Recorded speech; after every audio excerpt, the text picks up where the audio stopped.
बिस्मिल्लाहिर्रहमानिर्रहीम। अस्सलाम वालेकुम। आपका दोस्त आसिम खान। दुआ है परवरदिगार से कि आप और आपके अहले खाना को मेरा रब ताला अपने हिफ्ज़ ईमान में रखे। रजीम चेंज जिसका पहला फेज अवाम ने देखा कि इमरान खान कैसे अपनी डायरी लेकर प्राइम मिनिस्टर हाउस से निकले।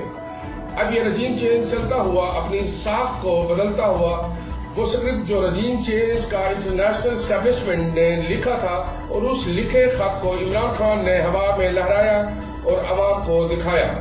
रजीम चेंज का ड्रामा अब अपने आखिरी मराहिल और आखिरी फेज पर पहुंच चुका है। उन ताकतों ने इमरान खान को बता दिया था कि आप और आपकी पार्टी को हम जिंदा खा जाएंगे। अब उस रजीम चेंज ड्रामे का आखिरी किरदार इलेक्शन कमीशन की सूरत में फॉरेन फंडिंग के केस को ममनुआ फंडिंग केस में तब्दील किया और नोटिस जारी किया। मतलब आप बराह रास्त पे आ जाएं तो आपको और आपकी पार्टी को बचा लेंगे। अगर आप उसी डगर पर चलते रहे तो ना आप बचेंगे ना आपकी पार्टी। आगे बढ़ने से पहले आप मेरे इस चैनल को सब्सक्राइब कर लें, लाइक करें और कमेंट सेक्शन में आप कमेंट्स करें ताकि हम अपनी आगे आने वाली वीडियो को मजीद बेहतर कर सकें। आपकी पार्टी शाह महमूद कुरैशी के अलावा और लोगों के हाथ में दे दी जाएगी, इस एग्रीमेंट के साथ कि आप इमरान खान के विजन पर नहीं चलेंगे। जुर्माना भी होगा, वो सब होगा, पार्टी भी बच जाएगी, मगर इमरान खान को नाअहल करना है क्योंकि पीटीआई की हुकूमत काबिल कबूल है मगर इमरान खान काबिल कबूल नहीं। क्योंकि इमरान खान पाकिस्तान की हुकूमत के पर्दे से आउट होंगे तो उनकी मर्जी चलेगी। तय हो गई है कि ये ममनुआ फंडिंग है।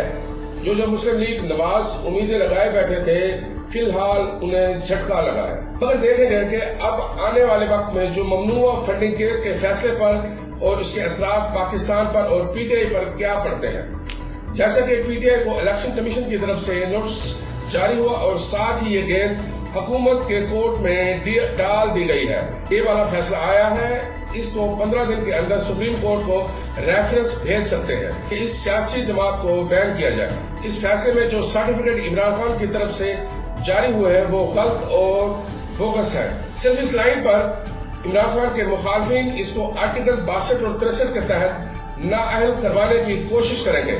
माजी में अगर आप जाएं तो जस्टिस साकिब निसार ने कहा था पाकिस्तान में एक वाहिद लीडर है जो सादिक और अमीन है। तब से ये वाला काम शुरू हो चुका था। जब रजीम चेंज की शुरुआत थी तब ये फैसला हुआ था कि इस केस को ओपन किया जाएगा और पैगाम भी भेजे गए थे कि आप और आपकी पार्टी अब नहीं बचेगी।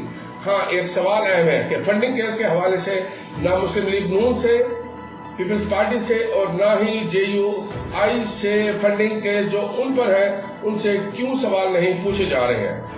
परवेज मुशर्रफ ने पॉलिटिकल पार्टी 2002 आर्टिकल बनाया था, उस वक्त से सुन रहे थे और इतलात थी कि मुस्लिम लीग नून नवाज शरीफ को फॉरेन फंडिंग मिल रही है। मशहूर ज़माना उसामा बिन लादेन से नवाज शरीफ ने $10 मिलियन लिए हैं। इस वजह से जनरल मुशर्रफ ने ये आर्टिकल बनाया था। देखा जाए तो अगर नवाज शरीफ ने गलत किया था तो अब बाहर से पैसा लेना इमरान खान का भी गलत है। नाज़रीन, उसामा की तरफ से दिए गए पैसों वाला केस भी अभी पेंडिंग है, ये भी आपको बताते चले। देखा जाए तो पाकिस्तान की सियासत वो हमाम है जिसमें सब के सब नंगे हैं। आप हर सियासी पार्टी की छानबीन कर लें तो आप देखेंगे हर किसी को बाहर से फॉरेन फंडिंग आती है। असल में अब टारगेट करना है इमरान खान को। इस वक्त इन ताकतों ने जब उनकी बारी लगाई जाएगी तो वक्त आने पर उनकी भी बारी लगाई जाएगी उन ताकतों की तरफ से। यानी हर सियासी जमातों की कमजोरियां बंद फाइलों में छुपी पड़ी हैं। जब जिसका वक्त आना है वो फाइल खोल ली जाएगी। ये केस फॉरेन ममनुआ फंडिंग का है। जब इलेक्शन कमीशन में शुरू हुआ था और पीटीआई में मौजूद अकबर बाबर जिसने ये केस किया और फिर तहरीक इंसाफ छोड़ दी थी। अकबर बाबर साहब ये तहरीक इंसाफ के शुरू वाले बानियों में शामिल थे। इन्होंने ये मुकदमा फाइल किया था, केस का डाटा इकट्ठा करके ये केस फाइल किया था। इनमें कुछ ऐसे अकाउंट भी हैं जिनको पीटीआई ने डिक्लेयर नहीं किए थे। बैंक को पाकिस्तान की तफसीलात भी सामने आ चुकी है इन अकाउंट के मुतालिक। हाँ, अब इस बार तहरीक इंसाफ इन अकाउंट के मुतालिक बताएगी कि किस वजह से ये अकाउंट डिक्लेयर नहीं हो सके थे या जो भी हीले बहाने बनाएगी तहरीक इंसाफ अब इन हीलों बहानों को कोर्ट मानेगी या नहीं, ये कोर्ट के हाथ में है। इमरान खान की अपोजिशन पार्टी इस केस के नेगेटिव पॉइंट्स को लेकर आगे जाएगी تاکہ کورٹ عمران خان کو یہ فیصلہ سنا دے کہ اب وہ صادق اور امین نہیں رہے، جیسا کہ نواز شریف کے متعلق فیصلہ آیا تھا۔ ناظرین، امید کرتا ہوں کہ آپ کو اس کیس کے متعلق اس کیس کو آپ سمجھ گئے ہوں گے۔ جن جن کمپنیوں کے نام آئے تھے اس فارن ممنوعہ کیس میں، ان سب کمپنیوں کی طرف سے شور سننے میں آ رہا ہے کہ ہم پاکستانی ہیں، ہم اپنی مرضی سے عمران خان کو پیسے بھیجے، آپ نے ہماری کمپنی کا نام دے دی ہے۔ مگر چونکہ فیصلہ ہو چکا ہے ان رجیم چینج کرنے والی طاقتوں کی طرف سے کہ عمران خان کو نہیں چھوڑنا ہے۔